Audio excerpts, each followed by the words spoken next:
क्या आपने कभी किसी जंगल की तुलना खेत से की है? वन में पेड़ अव्यवस्थित रूप में पैदा होते हैं, घनी झाड़ियां और उलझी हुई बेलें होती हैं।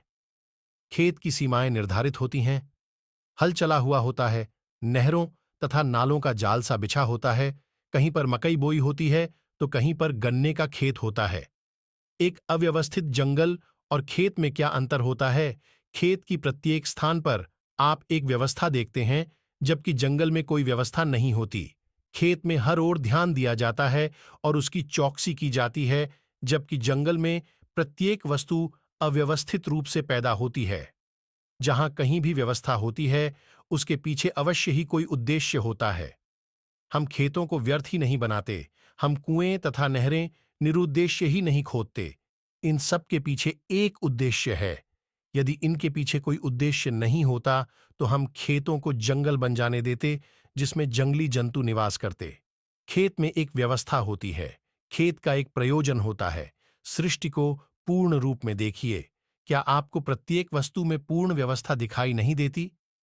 चंद्रमा की ओर देखिए, किस प्रकार यह बढ़ता और घटता है।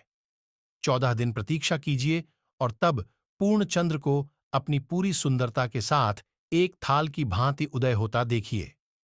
आप चांद के दिनों की गणना कर सकते हैं, क्योंकि वह एक व्यवस्था के अनुसार घटता और बढ़ता है।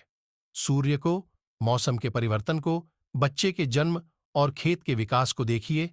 प्रत्येक स्थान पर एक व्यवस्था है और इसीलिए इन सब के पीछे कोई उद्देश्य है। वे निरर्थक नहीं। हमारी सृष्टि का क्या उद्देश्य है? अपने सृष्टा प्रभु को जानना और उसकी आराधना करना। यदि हम ईश्वर को जानते हैं, तो हमारे जीवन का प्रयोजन पूरा हो जाता है। दीपक का उद्देश्य प्रकाश देना है।